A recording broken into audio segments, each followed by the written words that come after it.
پاکستان کو پچھلے 70 سال سے جو لوٹ رہا ہے، میں وہ فرق بتا رہا ہوں سر. میں کسی سیاسی پارٹی کی حمایت نہیں کر رہا. میں خواجہ آصف، دیکھیں سر، خواجہ آصف نے ایک بے شرم آدمی وزیر دفاع ہے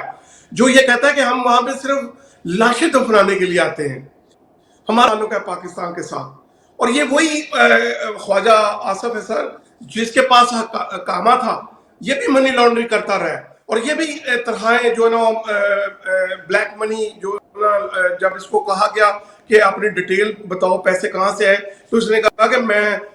یو اے میں جاب کرتا ہوں. اور یہ جب ان کو ضرورت پڑتی ہے تو یہ ان کے بچے اور یہ آ کر اوورسیز میں رہتے ہیں، یہاں کے مزے لیتے ہیں، یہاں پراپرٹیاں خریدتے ہیں اور پھر ہمارے اوپر ہی تنقید کرتے ہیں. اور میں سمجھتا ہوں کہ اس میں خواجہ آصف کو تو الزام دینے کی ضرورت نہیں ہے، اس سسٹم کو الزام دینے کی ضرورت ہے. اگر اس طرح کا بیان یہاں کے کسی منسٹر نے یا پرائم منسٹر نے دیا ہوتا تو یقین کریں کہ اگلے دن اس سے ریزائن لے لیا جاتا. لیکن خواجہ آصف جیسا بے شرم آدمی نے جو اوورسیز پاکستانیوں کے بارے میں کہا، میں آپ کے پلیٹ فارم پہ اور پاکستان اوورسیز کمیونٹی گلوبل کے پلیٹ فارم سے میں اس کی جتنی مذمت بھی کروں اتنی کام ہے سر. نہیں، یہ تو میں بھی سمجھتا ہوں میاں صاحب کہ ان کا بیان جو ہے بلو دا بیلٹ تھا، انہیں نہیں کرنی چاہیے تھی. اور قومی اسمبلی کے فلور پہ کھڑا ہو کے اور اوورسیز پاکستانی، جو آپ کو پتہ ہے پاکستانی ہیں اور ان کے دیے ہوئے پیسوں سے پاکستان کی بہت مدد ہوتی ہے، لیکن وہ سیاسی ان کے اپنے ہیں سر. اب سب میں آپ سے عرض کروں گا کہ جی اس کا حل کیا ہے. ہم حل کی طرف آئے ہیں میاں صاحب کہ کیا ہم اوورسیز پاکستانیوں کو ان کا اعتماد دوبارہ بحال کر سکتے ہیں کہ وہ ٹرسٹ کریں، کیونکہ اگر انہوں نے پیسے نہ بھیجے تو پاکستان کا تو بہت زیادہ نقصان ہوگا. ان سیاسی جماعتوں کا نقصان ہو نہ ہو، یہ تو باہر چلے جائیں گے، تو کیا پاکستان کا نقصان نہیں ہوگا؟ اور اوورسیز پاکستانی سمجھتے ہیں، آپ سمجھتے ہیں کہ وہ پاکستان کا نقصان ہونے دیں گے؟ سر اوورسیز پاکستانی جب اپنی جانوں پہ کھیر کے 400 لوگ آپ کے سامنے جو سمندر میں ڈوب گئے ہیں، جن کی لاشیں بھی نہیں ملی، وہ اتنے سپیڈ سے پاکستان کو چھوڑ رہے ہیں. 5 لاکھ سے زیادہ ڈاکٹر اور انجینئر پاکستان کو چھوڑ گئے ہیں، جو پاکستان میں جنہوں نے پاکستان کو بلڈ کرنا ہے وہ چھوڑ کے دوسرے ملکوں میں جا رہے ہیں. تو مجھے بتائیں کہ پاکستان کو یہ سیاسی جماعتیں ٹھیک کریں گی؟ یہ چور ٹھیک کریں گے؟ سر پاکستان کو اگر ٹھیک کرنا ہے تو پاکستان میں قانون کی حکمرانی کو ٹھیک کرنا پڑے گا. پاکستان میں ایک عام انسان کو انصاف دینا پڑے گا اور پاکستان میں آزادانہ کرانے پڑیں گے، جس میں عوام فیصلہ کرے، جس میں کوئی سر اسٹیبلشمنٹ یا کوئی طاقت فیصلہ نہ کرے کہ جی ہم نے زرداری کو دیکھیں پلاننگیں کر رہے ہیں نا جی. دبئی کے اندر کبھی میٹنگیں ہو رہی ہیں، کبھی اپنا یو کے اندر میٹنگ ہو رہی ہیں، اگلے پرائم منسٹر کی پلاننگ ہو رہی ہے. عدالتوں میں پٹیشنیں دائر کی جا رہی ہیں کہ ان کی نااہلیوں کو ختم کرنے کے لیے. تو اوورسیز پاکستانی سب کچھ دیکھ رہے ہیں. ان حالات میں مجھے بتائیں ہم کیسے اوورسیز پاکستانیوں کو کہیں کہ وہ پاکستان میں انویسٹمنٹ کریں؟ ہم کیسے ان کا اعتماد بحال کریں جب تک اوورسیز پاکستانی پاکستان میں قانون کی حکمرانی نہیں دیکھیں گے؟ میرا نہیں خیال خان صاحب کہ اوورسیز پاکستانی پلٹ کر پاکستان میں انویسٹمنٹ کریں گے. اچھا، اوورسیز پاکستانی جیسے کہ میں نے عرض کیا پہلے کہ ان کو دو حصوں میں ڈیوائیڈ کیا جا سکتا ہے. ایک جو وہ مشرق وسطیٰ والے ہیں اور دوسرے جو یورپ، یو کے اور امریکہ میں رہتے ہیں، کینیڈا میں رہتے ہیں. پڑھے لکھے لوگ ہیں اور بہت اویئر ہیں. میں نے دیکھا ہے کہ ان کے جو مظاہرے ہوتے ہیں وہ بڑے ایک اس میں ہوتے ہیں، اعتدال میں ہوتے ہیں، پلے کارڈ اٹھائے ہوتے ہیں، نعرے مار رہے ہوتے ہیں اور بڑے عرصے سے یہ چل رہا ہے. اور دوسرے ہمارے وہ ہیں سر جو مشرق وسطیٰ کے لیبر کلاس ہیں جی. اب انہیں تو اتنا پتہ نہیں ہے، لیکن ان میں تو بڑی اویئرنیس ہے. آپ کی یہ بات بالکل صحیح ہے کہ سوشل میڈیا نے خاص طور پہ لوگوں میں بہت شعور دیا ہے اور سیاسی شعور بھی ہے. اب میرے خیال میاں صاحب وہ دور نہیں ہے کہ جی کوئی دھاندلی کر کے یا کسی کو استعمال کر کے کوئی آئے گا. اگر آئے گا تو وہ بہت مختصر ٹینیور ہوگا ان کا. اب وہ حالات نہیں ہیں، نہ 90 والے حالات ہیں، نہ وہ پہلے والے حالات ہیں کہ جی اس طرح آپ کسی کو خاموش کرا دیں. سوشل میڈیا جیسا کہ میں پہلے عرض کر چکا ہوں، آپ کو پتہ ہے، اگر کوئی ایسی بات ہوئی تو سوشل میڈیا پہ سب سے پہلے ان کا جو ہے وہ سامنے آ جائے گا جی. تو اس لیے دھاندلی تو اب میرے خیال ناممکن ہے جی. اچھا، اللہ کرے جی، اللہ کرے خان صاحب آپ جو کہہ رہے ہیں وہ ایسا ہی ہو، لیکن میں چونکہ ایک سیاسی ورکر بھی ہوں، اور میرے خیال میں جو نا دھاندلی کرنے کا جن لوگوں کو لے کے آنا ہے ان لوگوں کا منصوبہ تیار ہو چکا ہے، اور صرف اب ایگزیکیوٹ کرنا ہے کہ کس طرح الیکشن کب کروانے ہیں، کب قاسم کے ابو کی عوام میں جو وہ کام کیسے کرنی ہے، ووٹ کس طرح اس پارٹی کو دیوار کے ساتھ لگانا ہے، اس کے بعد یہ الیکشن کروائیں گے۔ اور یہ میاں صاحب آپ چیئرمین پی ٹی آئی بھی کہہ سکتے ہیں، چیئرمین پی ٹی آئی بھی کہہ سکتے ہیں۔ سر میں تو آپ کے چینل کی وجہ سے کہہ رہا ہوں، ورنہ مجھے تو کوئی ڈر نہیں ہے، میں تو یہاں بیٹھ کے نہیں آپ کو نہیں، ہمیں تو ہے نا سر، آپ چیئرمین پی ٹی آئی کہہ سکتے۔ اچھا سر،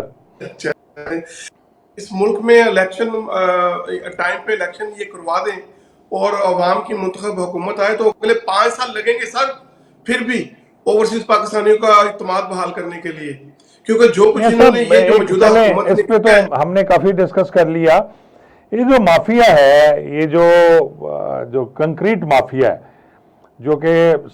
سبزہ زار ختم ہو گیا سر، ملتان میں آم کے باغ ختم ہو گئے، اب آم ہی نہیں ملتے، اور ہر جگہ لوہا، سیمنٹ، بجری کے جو چیزیں، بڑے بڑے مال پلازے کھڑے ہو رہے ہیں، اور بے تحاشا یہ لوگ کما رہے ہیں، 20-30 لاکھ کا جو ایکڑ لیتے ہیں وہ کروڑوں میں بیچتے ہیں، اور پھر وہ بھی اس کی بھی ملکیت نہیں ہے۔ تو اس کا آپ کوئی میسج دینا چاہیں گے اوورسیز پاکستانیز کو کہ جی وہ اپنے پیسے کس طرح لگائیں یا کیسے کریں جی؟ سر میں چیف جسٹس آف پاکستان سے، میں پاکستان اوورسیز کمیونٹی گلوبل کے پلیٹ فارم سے سر میں ریکویسٹ کروں گا، اپیل کروں گا کہ وہ چھوٹی چھوٹی باتوں پہ تو سو موٹو لے لیتے ہیں۔ یہ اتنا بڑا اوورسیز پاکستانیوں کا مسئلہ، اتنا بڑا یہ مافیا جو کھربوں پتی ہو چکا ہے، اور پاکستان میں سانس نہیں لیا جا رہا، پولوشن اس حد تک ہے، اور غریب لوگ مر رہے ہیں سر وہاں پہ۔ میں جب پاکستان آتا ہوں تو جو سردیوں کے جو مہینے ہیں سر، وہ تو باہر ہی نہیں نکلا جاتا، آپ کو سانس ہی نہیں آتا۔ وہ اسی وجہ سے ہے کہ درخت انہوں نے فصلیں تباہ کر دی ہیں، انہوں نے زرعی زمینیں ختم کر دی ہیں، اور وہ ملک جو دوسری دنیا کو گندم جو ایکسپورٹ کر رہا تھا، وہ ملک آج امپورٹ کرتا ہے، امپورٹ کرنے پہ مجبور ہو گیا۔ تو یہ تو ہمارے جو طاقتور ادارے ہیں یا جو ہمارے جو عدلیہ ہے سر، یہ تو چیف جسٹس صاحب کو اس پہ نوٹس لینا چاہیے اور ان لوگوں کو کٹہرے میں لانا۔ میں تو کہتا ہوں یہ جو ہمارا بھائی جس نے جس کی یہ ویڈیو وائرل ہوئی ہے، اس کے اوپر 100 موٹو لے لینا چاہیے تھا، اسی کے اوپر تمام سوسائٹیوں کے لوگوں کو ٹانگ دینا چاہیے تھا پکڑ کے۔ ایک مثال کافی ہوتی ہے جی معاشرے کو ٹھیک کرنے کے لیے، لیکن مجال ہے وہاں پہ تو قانون سازیاں ہو رہی ہیں، وہاں پہ روز بینچ ٹوٹ رہے ہیں، روز بینچ بن رہے ہیں، وہاں پہ ایک عجیب تماشا جو ہے نا لگا ڈیلے کر رہے ہیں سسٹم کو۔ سسٹم میں اتنا فلو ہے کہ وہاں پر بے ایمان چور ڈاکو جو ہیں وہ فائدہ اٹھا رہے ہیں سر، اور مظلوم کیونکہ میں پاکستان میں بیٹھا ہوں، آپ تو باہر بیٹھے ہوئے ہیں، یہاں واقعی اس میں کوئی شک نہیں ہے کہ عدم تحفظ کا شکار ہو گیا ہے، چاہے وہ پڑھنے والے پاکستانی ہیں، چاہے وہ اوورسیز پاکستانی ہیں، سب بھی پریشان ہیں کہ ہم کریں کیا۔ اب اس کا حل تو ڈیفینیٹلی جو آپ نے بتایا ہے کہ الیکشن ہے یا پھر قانون کی حکمرانی ہے، لیکن کب ہوگی، کیسے ہوگی، 75 سال ہو گئے، اس پہ ہم کریں گے۔ میاں صاحب آپ کا بہت بہت شکریہ، آپ نے اپنا قیمتی وقت دیا سر، آپ کا بہت بہت شکریہ۔ تو ناظرین یہاں لیتے ہیں ایک چھوٹا سا وقفہ، اور وقفے کے بعد پھر حاضر ہوتے ہیں جی۔ ویلکم بیک جی۔ ناظرین آپ نے باتیں سنی میاں طارق جاوید صاحب کی، جو اوورسیز پاکستان کمیونٹی گلوبل کے چیئرمین ہیں اور دل میں درد رکھتے ہیں پاکستان اوورسیز والوں کا اور پاکستان کا۔ لیکن یہ ساری باتیں جو ہوئی آج، جنید درانی کی ہوئی، اشفاق صاحب کی ہوئی، جن کا پلاٹ ہے انہیں تو خیر کمپنسیٹ کیا جا رہا ہے سوشل میڈیا کی وجہ سے، لیکن جنید درانی آج بھی انتظار میں ہے کہ کوئی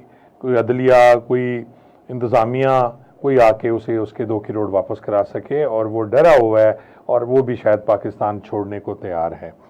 اسی طرح ناظرین یہ ابھی مجھے ایک میسج آیا تھا، یہ الحرم سٹی ہے، یہ بھی اسلام آباد کا ہے، اور اس میں جو دانیال بلاک ہے اس کے بھی متاثرین زیادہ، اور کہا جا رہا ہے کہ یہ 1996 میں یہ زمین الرم سٹی کے لیے لی گئی، اور اس کے بعد پیسے سارے انہوں نے جمع کر دیے. اس میں بھی اوورسیز پاکستانی بیچارے شامل ہیں، اور پیمنٹ ہو گئی اور آج تک اسے قبضہ نہیں دیا جا رہا. ان کے مالک جو ہیں وہ بھی ایک میڈیا ہاؤس سے ان کا تعلق ہے، اور ظاہر ہے بڑے بڑے لوگ ہیں جی، اور اب یہ پھر پلاٹ بھی دے دیتے ہیں یہ مافیا جو ہے سب کو، اور اس میں سبھی ہاتھ رنگتے ہیں اپنے، کسی کا بھی دامن صاف نہیں ہے. اور جب بھی کچھ اس ٹائپ کے ایشوز ہوتے ہیں اور آپ کھنگالنا شروع کر دیں، انکوائری شروع کر دیں، تو آپ کو پتہ چلتا ہے اس میں بہت بڑے بڑے لوگ ہیں پاکستان کے، جن کا نام لیتے آپ کو خوف آتا ہے کہ آپ کے ساتھ کیا ہوگا. اوورسیز پاکستانی جو ہیں، جیسا کہ میں نے پہلے عرض کیا کہ 90 لاکھ سے 1 کروڑ پاکستانی ہیں جو سبھی پریشان ہیں. اب میرا کلاس فیلو ہے